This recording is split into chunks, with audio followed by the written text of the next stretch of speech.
Hi, this video is to help explain some of the changes that we're putting into effect January of 2011. In this case, this video specifically is going to be covering how we are going to be locking our incident reports and a brief overview of the quality control process. So we have an incident here in this is our practice database, and this incident has been completed. And we know that because the person making the report, in this case, Captain Seymour, went ahead and entered that he was the member making the report, and he also put that he was the officer in charge, and this is exactly how we need to be doing this. Specifically on this, though, the officer in charge is generally going to be the captain making the report, but it could be somebody else. An example would be the battalion chief would be the officer in charge. NEFRS defines it as the highest ranking officer on scene. So if the battalion chief were to get on charge, the battalion chief would be the officer in charge. However, he might or might not also be the person making the report. In addition to that, once this report has been completed, the next step would be one of our captains at station 2 or 3 would do kind of a peer review on it. And when he completes that, he would be putting QC for quality control.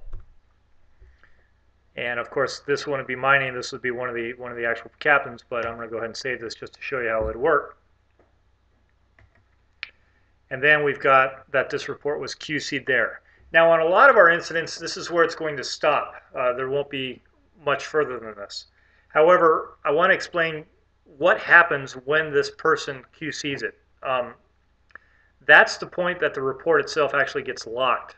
From that point further, the report is going to be view only, and no other modifications can be made to it. So if the QC person sees maybe some problems or corrections, he would kick it back, but then once it's QC'd, it's going to be locked, and the only one that could change it would be a battalion chief or somebody of higher rank. In addition to this, there might be two other instances where other people are going to be looking at reports. One of them is our battalion chiefs.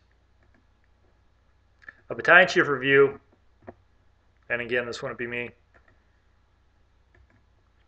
happens to about 25% of our calls, and it's just all calls get reviewed, about 1/4 of them by our battalion chief to make sure that the reports are done right. And then the last one would be on fires. Anything with a 100 incident code would also need to be reviewed by our fire marshal, and when he completes that, our fire marshal would put that it's been fire marshal reviewed, and then we would have that documented that way. The actual last two steps, the battalion chief review and the fire marshal review, generally are going to happen after it's been quality controlled.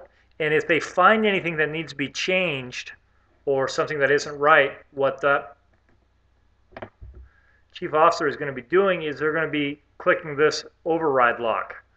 And as long as the report has the override lock activated, if there's a checkbox there, that report is going to be open until somebody comes through and locks it again. So there's no time limit on that. And then the last thing I forgot to mention is that if nobody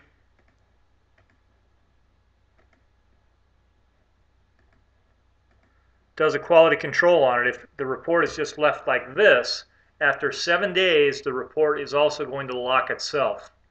And then we're going to have to go back and figure out why that got dropped or skipped or something like that. So the report being locked happens whenever it gets QC'd or whenever the report itself sits for 7 days. That's it for now. If you have any questions, go ahead and give us an email at firehouse@ncfire.org, and we can give you some follow-up to that. Thank you.